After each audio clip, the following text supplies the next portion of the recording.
Student, আজকে তোমাদের শেখাবো মাধ্যমিকের কোষে দেখি দুইয়ের এই শর্ট কোশ্চেনগুলো, অর্থাৎ 21 দাগের এমসিকিউ।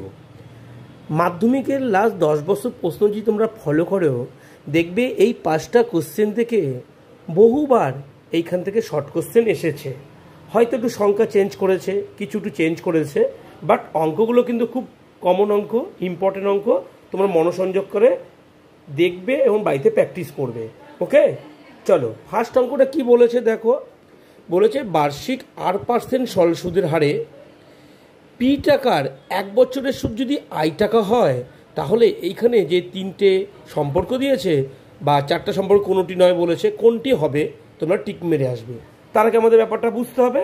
দেখো, তো আমরা কি জানি? আমরা জানি সূত্রে আই সমান সমান, অর্থাৎ ইন্টারেস্ট সমান সমান পি আর টি বাই 100। এই সূত্রটা আমরা জানি, অর্থাৎ সুদ বার করতে গেলে পি আর টি বাই 100, সব উপরে নিচে 100 করলে বেরিয়ে যাবে সুদটা। বাট দেখো, এবার যদি তোমরা অপশানটা দেখো তাহলে বুঝতে পারবে কোনটা হবে। দেখো, অপশান থেকে উত্তর করতে পারবে। প্রথম অপশানটা কী ছিল? আই সমান সমান পি আর টি। তাহলে এটা বাদ হচ্ছে না, কারণ এখানে কোনো 100 নেই, তাহলে এই অপশানটা হচ্ছে না। বি অপশানটা দেখো কি লেখা আছে, পি আর টি আই সমান সমান 100, এটাতে আছে। এবার দেখো, আর সি অপশানটা দেখো। এবার আমরা যদি এইখানে আয়ের নিচেটা 1 ধরে বজ্রগুণ করি, বা 100 নিচে আছে, আয়ের সাথে 100 গুণ করলে কত হয়? I into 100, 100। আর এই পাশে কে চলে আসছে? পি আর টি, পি আর টি। তাহলে দেখো এই অপশানটা কোথায় আছে দেখতে পাচ্ছ, সি এ আছে। তাহলে উত্তরটা হবে কি? টিক মেরে দিয়ে যাবে। দেখো, এবার 2 নম্বর অঙ্কটা কি বলেছে, মন দিয়ে শোনো।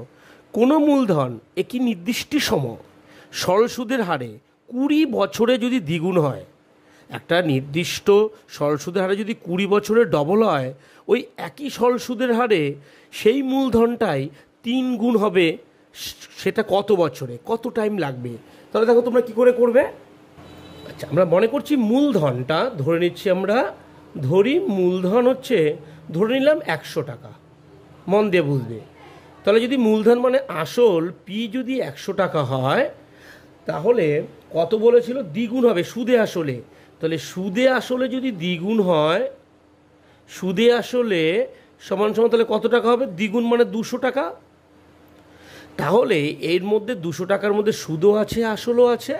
আর তার মধ্যে যদি আসল 100 টাকা হয়, তাহলে সুদ কত টাকা হবে? সুদ হবে 200 থেকে 100 মাইনাস করে দাও, তাহলে সুদও কত টাকা? 100 টাকা।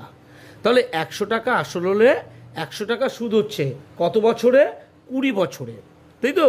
তাহলে 20 বছরে যদি তাই হয়, তাহলে এখানে দেখো মূলধন পেলাম 100, সুদ পেলাম 100, সময়টাও পেলাম, দেখো সময়টাও পেলাম হচ্ছে 20 বছর। ওকে, তাহলে আমরা 3টা পেয়ে গেলাম। আমি কি বার করে নেব? সুদের হারটা বার করে নিচ্ছি। সুদের হারটা বলেনি কত, এটা আমি বার করে নিচ্ছি। সুদের হার, তাই তো? সুদের হারের সূত্র কি? আমি তোমাদের আগেও ভিডিওতে শিখিয়েছি। সুদের হারের সূত্র হচ্ছে, উপরে থাকে 100 গুণ আই মানে সুদ, আমি বাংলা লিখে দিচ্ছি, নিচে হয় আসল ইন্টু সময়। ওকে, তো তাই যদি হয়ে থাকে, তাহলে দেখো তোমরা, তাহলে 100 জায়গায় 100 বসাও, সুদের জায়গায় সুদ 100 টাকা হলো, আসলও 100 টাকা, সময় কত? 20 বছর। তাহলে এই 100 100 কেটে গেল, 20 দিয়ে 100কে কেটে দাও, তাহলে সুদের হার বেরোলো তোমাদের এই অঙ্কটায় 5%। এইবার বলেছে, শর্তটা কি বলেছে? একই সরল সুদের হারে, মন দিয়ে দেখো অঙ্কটা, দেখো বুঝে করো। একই সরল সুদের হারে মানে 5%, ওই মূলধন মানে 100 টাকাই 3 গুণ হবে, তার মানে সুদ আসলে 300 টাকা হবে। তাহলে সময়টা কত লাগবে? তাহলে দেখো আবার লিখছি আমি, আবার আবার তাহলে আসল কত হচ্ছে? আসল সেই 100 টাকাই, সুদে আসলে কত বলেছে? 3 গুণ। সুদে আসলে 3 গুণ মানে 300 টাকা, তাই তো? সুদে আসলে যদি 300 টাকা হয়, তাহলে তোমাদের সুদটা কত হবে? 300 থেকে 100 মাইনাস করে দাও, কত টাকা হলো? 200 টাকা। তাহলে কি কি পেলাম? আসল পেলাম 100 টাকা, সুদ পেলাম 200 টাকা, আর সুদের হার আমি বলছি একই সুদের হার, তাহলে সুদের হারটা একই থাকবে। সুদের হারটা কত? 5%। সুদের হারটা কত? 5%, তাই তো? তাহলে আমরা কী বার করে দেবো? সময়। তাহলে সময় সূত্র আমি বাংলায় কী শিখিয়েছিলাম শর্টকাটে? সবসময় 100 গুণ সুদটা উপরেই থাকে, বাই কত? এখানে 100 গুণ সুদ, এনে হবে আসল ইন্টু সুদের হার। ওকে, এবার যার জায়গায় তাকে বসে কাটাকাটি করে দেখো, তোমাদের অপশনের উত্তর পেয়ে যাবে। 100 জায়গায় 100, সুদের জায়গায় এবার সুদ কিন্তু 200 টাকা, আসল সেই সেম 100 টাকাই, আর সুদের হারটা কত? 5%। কাটাকাটি করে দাও, দেখো অ্যান্সার বেরিয়ে যাচ্ছে। 100 কেটে দাও, 5 দিয়ে 200কে কেটে দাও, 40 বছর। তো তোমাদের এই অঙ্কটার উত্তর হচ্ছে 40 বছর। তাহলে এবার দেখো 3 নম্বর অঙ্কটা কি বলেছে? কোনো মূলধন 10 বছরে যদি দ্বিগুণ হয় তাহলে বার্ষিক সরল হার কত? সময়টা 10 বছর বলে দিয়েছে, আর সুদে আসলে দ্বিগুণ বলেছে, সুদের হারটা দেয়া নেই। কী করে করব? ওকে, ধরি আসল 100 টাকা, সময়টা কত দেয়া আছে? টেবিল করে নাও, সাজিয়ে নাও। সময় দেয়া আছে 10 বছর, আর সুদে আসলে কয় গুণ বলেছে? সুদে আসলে বলছে দ্বিগুণ, তার মানে 100 টাকার দ্বিগুণ কত? 200 টাকা। তো এর মধ্যে 200 টাকার মধ্যে কী ঢুকে আছে? সুদ প্লাস আসল, তার মধ্যে আসলটা যেন 100 টাকা, তাহলে শুধু সুদটা কত হবে? নিশ্চয়ই মাইনাস করবে, 200 থেকে 100কে মাইনাস করবে, কত হবে? 100 টাকা। তাহলে আমরা এই অঙ্কে কী কী পেলাম? আসল পেলাম 100 টাকা, সময় পেলাম 10 বছর, সুদ পেলাম 100 টাকা। তাহলে কী বার করতে বলেছে তোমাদের এই প্রশ্নে? সরল সুদের হার কত? তার সূত্রটা ফেলে দাও। সরল সুদের হার, নিশ্চয়ই সূত্রটা তোমাদের জানা আছে। কি সূত্র? আমার সাথে মুখস্থ করে ফেলো। 100 গুণ সুদ বাই সরল সুদের হার বাদ দিয়ে বাকি দুটো কে থাকে? আসল ইন্টু সময়। ওকে, তাহলে এবার যার জায়গায় তারে বসে কাটাকাটি করো। 100 জায়গায় 100, সুদও এখানে 100 টাকা, এই অঙ্কে আসলও 100 টাকা, আর তোমার সময় কত? 10 বছর। তাহলে এই 100 কেটে গেল, আর 10 দিয়ে 100কে কাটলে কত হয়? 10। তাহলে এই অঙ্কটার উত্তর কত হচ্ছে তোমার? 10%। কত নম্বর অপশানে আছে? বি নম্বর অপশানে আছে। ওকে, কি সহজভাবে হয়ে গেল অঙ্কটা। হ্যালো মাই স্টুডেন্ট, 4 নম্বর দেখো, একটা দুর্দান্ত মাধ্যমিকের জন্য ইম্পর্টেন্ট একটা অঙ্ক বলেছে।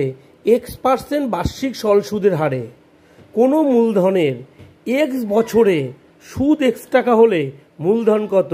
তার মানে মূলধনটা বলেনি, মূলধনটা বার করতে হবে, আর বাকি সবগুলোই দেওয়া আছে।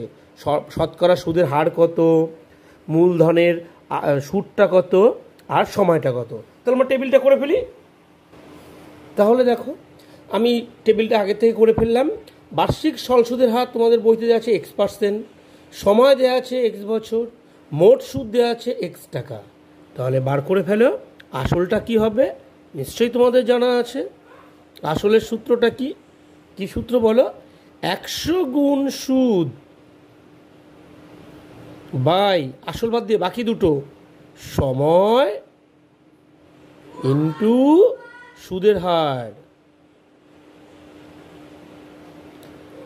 এইবার যার জায়গায় তাকে বসে কাটাকাটি করে দাও, দেখো সুন্দর করে অঙ্কটা মিলে যাবে। 100, সুদ এখানে কত?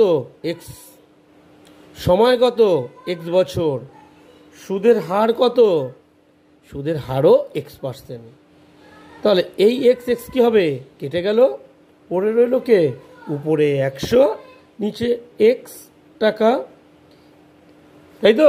এই অপশানটা কোথায় আছে দেখতে পাচ্ছ? অবশ্যই দেখতে পাচ্ছি আমরা, সি অপশনে আছে। This is answer.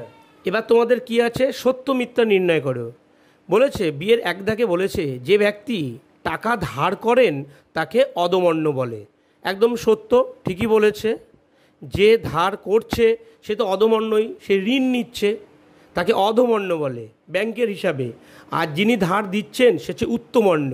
তা এখানে যদি প্রশ্নটা ঘুরিয়ে দেয়, যে ব্যক্তি টাকা ধার করেন তাকে অধমন্য বলে, সত্য। এইখানে যদি কোনো কারণ বলতো ধার, মানে ধার না নিয়ে যদি বলে টাকা ধার দেন দেন যদি বলেন, তাহলে এটা কিন্তু মিথ্যা হয়ে যেত। যাই হোক, তোমরা বুঝতে পেরেছো। এবার দেখো 2 নম্বর কথাটা কি বলেছে। আসল ও শতকরা বার্ষিক সরল সুদের হার একই যদি থাকে, মোট সুদ সময়ের সঙ্গে ব্যস্ত সমানুপাত হয়ে থাকে। ব্যস্ত আর কি সরল সমানুপাত। আমরা দুটো কথা জানি। ব্যস্ত মানে কি, বাড়বে কমবে, অর্থাৎ আমি যদি সুদ বেশি দিই সময় কমবে, বা সময় কমলে সুদ বাড়বে, এটা হলো ব্যস্ত হতো। আর সরল কি, সময়ও বাড়ছে সুদও বাড়ছে। আমরা একদম সহজ জানি যে আমি যতদিন বেশি টাকা রাখবো আমি তত বেশি টাকা সুদ পাবো, অর্থাৎ যতদিন বেশি টাকা জমা রাখছি ততদিন আমাকে বেশি সুদ দেবে। তো এটা বেশি বেশি, সময়ও বেশি, টাকাও বেশি পাচ্ছি। তাই এটার উত্তর হচ্ছে কি, ব্যস্ত সম্পর্ক নয়, এটা সম্পর্ক হচ্ছে সরল সম্পর্ক। তাই এই কথাটা মিথ্যে। তোমাদের যদি বলে এইখানে ব্যস্তর জায়গায় মাধ্যমিকে সরল সম্পর্ক দেয়, সরল সমানুপাত দিয়ে দেয়, তাহলে কিন্তু এটা সত্য হয়ে যাবে। এগুলো কিন্তু খেয়াল করো কিন্তু। ওকে, চলো এবার দেখো শূন্যস্থানে বলেছে। কি বলেছে, যে ব্যক্তি টাকা ধার দেন তাকে কি বলে, যে ধার দিচ্ছে সে তো ভালো, সে লোককে টাকা দিচ্ছে, তার কারণে আর্থিক অবস্থা ভালো, তার অনেক টাকা আছে বলে সে দিতে পারছে, তো তাকে বলা হয় উত্তমন্য। উত্তম, উত্তমন্য। বোঝা গেছে? আচ্ছা, এইবার দেখো 2-এর একটা শূন্যস্থান আবার আমাদের অঙ্ক কষে বার করতে হবে, এটার মুখে হবে না। বলেছে বার্ষিক R/2%, তার মানে সুদের হার পেয়ে গেলে 2p টাকার, আসলও পেয়ে গেলাম 2p টাকার, টি বছর, সময় পেলাম টি বছরে, সুদে আসলে কোনটা হবে? তাহলে আমাদের কী বার করতে হবে? আসলটা তো দেয়া আছে, সুদের হার দেয়া আছে, সুদ বার করব, সুদের সঙ্গে এই আসলটা যোগ করে দেখব কি হয় এখানটায়। ওকে, তাহলে দেখো আমি লিখে রেখেছি আগের থেকেই, বার্ষিক সরল সুদ এত %, আসলটা এই টাকাটা, সময় এটা, মোট সুদটাকে বার করে নাও। তোমরা নিশ্চয়ই জানো, এতগুলো অঙ্ক করেছো। তাহলে মোট সুদের সূত্র কি, সব উপরে নিচে 100, তাহলে এই আর উপরে যাবে, 2টা নিচে আসবে, ইন্টু 2pটা উপরে থাকবে, ইন্টু টিটা উপরে থাকবে, আর সূত্রের 100 নিচে আসবে। ওকে, এবার তুমি কাটাকাটি করে দাও। এবার কাটাকাটি করো। কি কাটাকাটি করবে দেখো, এই টু কেটে গেল, তাহলে এখানে কি পড়ে রইল, উপরে রইল হচ্ছে PRT/100। এই টাকাটা কী বেরোলো, সুদ।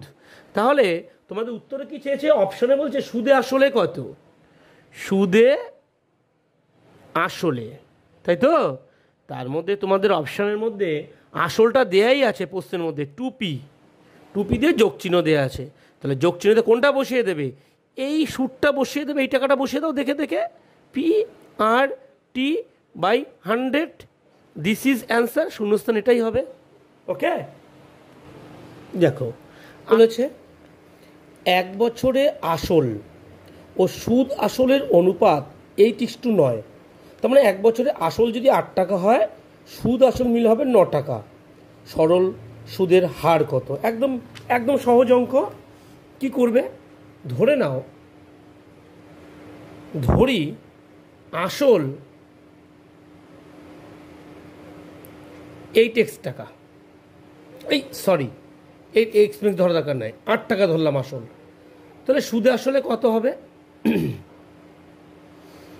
সুদে আসলে বলেছে ক টাকা হবে, 9 টাকা। 8:9 ছিল। তাহলে আসল যদি 8 টাকা হয়, সুদ আসল যদি 9 টাকা হয়, তাহলে মোট সুদটা ক টাকা হবে? মোট সুদ সমান সমান 9 বিয়োগ 8 সমান সমান 1 টাকা।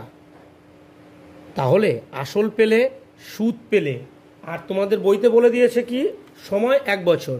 সময় টেবিলটা করে নাও, সময় 1 বছর। ওকে, তাহলে বার করে নাও। কি বার করে নেবে? সরল সুদের হার। তাহলে সরল সুদের হার সমান সমান সূত্র ফেলে দাও। সূত্র কি? সরল সুদের সূত্র কি? সেই 100 ইন্টু সুদ উপরে বাই নিচে বাকি দুটো, আসল নিচে চলে আসবে, আর কে চলে আসবে, সময় নিচে চলে আসবে। ওকে, যার জায়গায় তারে বসে বসে কাটাকাটি করে দাও, উত্তর মিলে গেল। 100 জায়গায় 100, সুদের জায়গায় 1 টাকা সুদ, আসল 8 টাকা, সময় 1 বছর, 1 1 কেটে গেল, 4 দিয়ে 8কে আর 100কে কেটে দাও, 4 দুগুণি 8, 4 25 100। সুতরাং তোমাদের এই অঙ্কটার উত্তর হলো 25/2 টাকা। অর্থাৎ ভাগ করে দাও 25/2-কে, 2 অক্ষে 2, 1 5, 2 দুগুণি 4, অর্থাৎ 12.5%। This is answer. আশা করি তোমরা অঙ্কগুলো খুব সহজভাবে বুঝতে পেরেছো, আর কোনো অসুবিধা হবে না। প্লিজ এই ধরনের ভিডিও যদি আরও পেতে চাও তাহলে প্লিজ যারা এখনও আমার চ্যানেলটি সাবস্ক্রাইব করোনি তোমরা তাড়াতাড়ি করো, আর যারা ইতিমধ্যে করেছো আমার পক্ষ থেকে তাদের অজস্র ধন্যবাদ।